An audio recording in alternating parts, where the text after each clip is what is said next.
Welcome to a new DDG 5-part series called Why Isn't This Game Popular? In these episodes, we are going to explore 5 games that I think are amazing, but no one ever really talks about them. We will dig deep to discover why a game captures the hearts and minds of people across the world, and why the ones featured here never seem to hit that level of success. But before we dive into today's featured game, Dead Cells, let's take a quick look at a similar game that is among the most elite of all the side-scrolling games, and that game is Super Mario. Here we go! Super Mario has been around for a long time. Everyone knows who Mario is, but why? What does Super Mario do so well that it has become so successful? Super Mario has many things going for it, but let's just keep this simple and target 3 specific reasons for its success. At least the first 3 that come to mind. We'll make this quick. First off, the character of Mario is lovable, fun, and appeals to people of all ages. The character himself is one of the primary reasons there's been so many games made after the original. He started in a different era, but the theory remains the same. Having a main character people fall in love with is key to a game getting sequel after sequel, and even movies being made about him. Second, the game is done in such a way that it is easily accessible to almost anyone of any skill level. It's relatively simple in its design. 2 buttons are all you need to get you through the game, and it gradually steps up the challenges as the game moves along, allowing you to learn as you go without frustrating you so much that you're giving up before you get hooked. And third, it has a cast of supporting characters that have been developed over time that people adore and have become attached to. Luigi, the princess, and Bowser are just great characters who are easy to like, and those are just to name a few. Okay, maybe that was keeping it too simple, but we need to move ahead to the game at hand, Dead Cells. Alright, here goes! Dead Cells was released in August of 2018 and has an overwhelmingly positive review on Steam with 62,000 reviews to back it up. When I saw that, I thought to myself, maybe this game is already popular enough that it does not warrant being featured in this list. But when you head over to GTA 5, it has almost 1 million very positive reviews. Different game, but still. You know what I'm getting at here. Grand Theft Auto 5 is popular, Dead Cells is not. Dead Cells is a roguelike Metroidvania-style game where every stage you play is always randomized. So, you will play these stages over and over again to make your character stronger, but these levels will never feel entirely the same because the layout of them is changed every time. An interesting and unique way to keep you coming back for more. The structure of the game is clever, with many different weapons and abilities to go after. Some parts of these stages cannot be traversed unless you have the right ability to overcome them. And there are many levels to play through and different ways to get to the end boss. The graphics look great too, and the music is fantastic to boot, which is also an important element. So Dead Cells nails it when it comes to level design and creativity, but what's holding this game back from being strongly recommended in the gaming community? Well, first off, it doesn't have that special character like Super Mario does. I mean, Mario is in the name of the damn title of the game. Dead Cells' main character is cool, but he doesn't even have a name. He is an amorphous, gelatinous creature that takes control of some corpse in a dungeon. The developers of this game, Motion Twin, Evil Empire, would have been wise to give this character a great name and make him special and unique from the start. Since the game's initial release, there have been some trailers released that make him look like a lot of fun and depict him in a very cool way, but that wasn't the case at first. I do like the design of him and all the cool things he can do, but without a name and even some kind of backstory, he can become forgettable. A small but missed opportunity.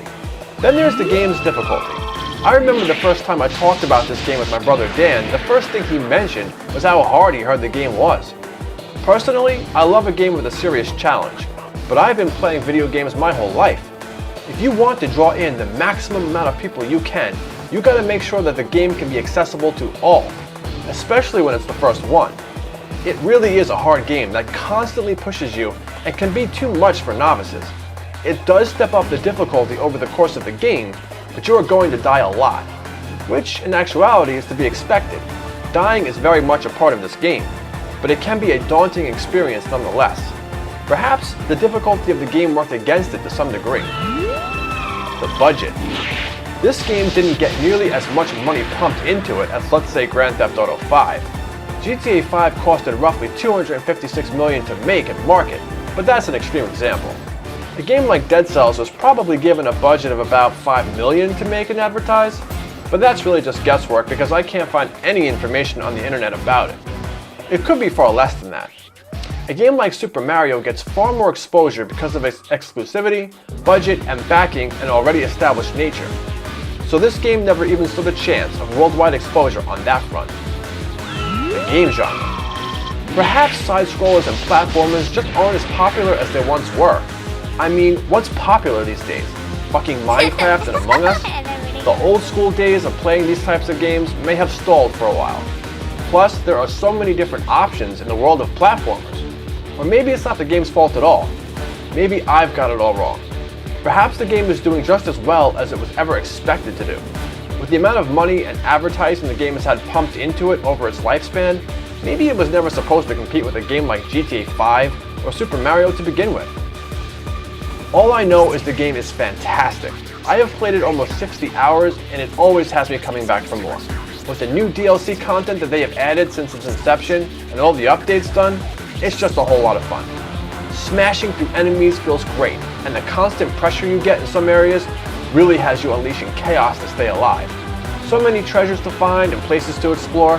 There are so many facets to the game, like clearing a stage, defeating 30 enemies without getting hit, or running through it in under 3 minutes or less to get more orbs to buy things. The different items and weapons you can get is almost endless, and the way the game slowly allows you to unlock these things drags out the experience, but in a good way.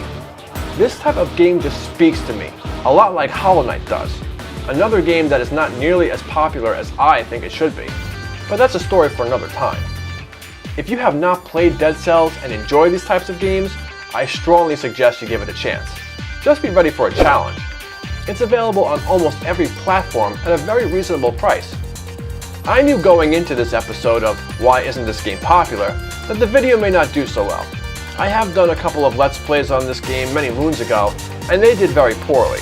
This will likely be the last time I make a video about this game, but I figured I would take the time to give it one last shot to do Dead Cells some justice on my channel and try to bring some more awareness to one of my favorite side-scrollers of the modern days.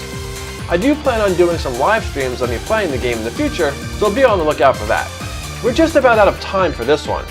So to summarize, Dead Cells is a fun and well put together game by a lesser known company and developer.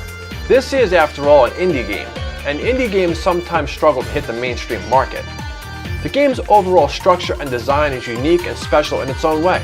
So much is done right, but the overall difficulty and missed opportunity of a unique, long-lasting character, coupled with the fact that the game was never marketed correctly, makes it fall short of stardom. I mean, let's be honest here, there were no commercials for the game that I ever saw. Aside from hearing about it on the internet when asking around for obscure 2D side-scrollers, I would have never known about this title either. I would say Dead Cells is semi-well known.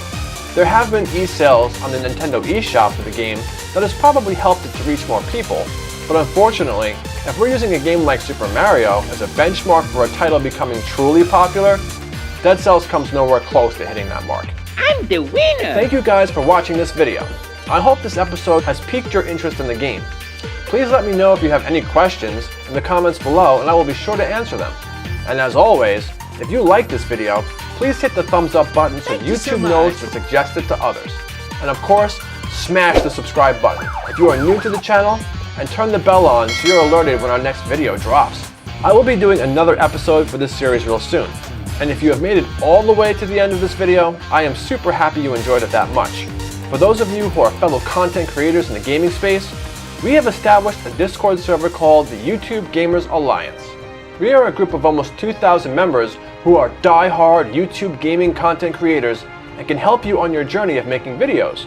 So come on over and join us so we can help you and in turn, learn from you to make our videos even better. I'll leave a link for the server in the description below. Thanks so much guys for tuning in, and we'll see you on the next one.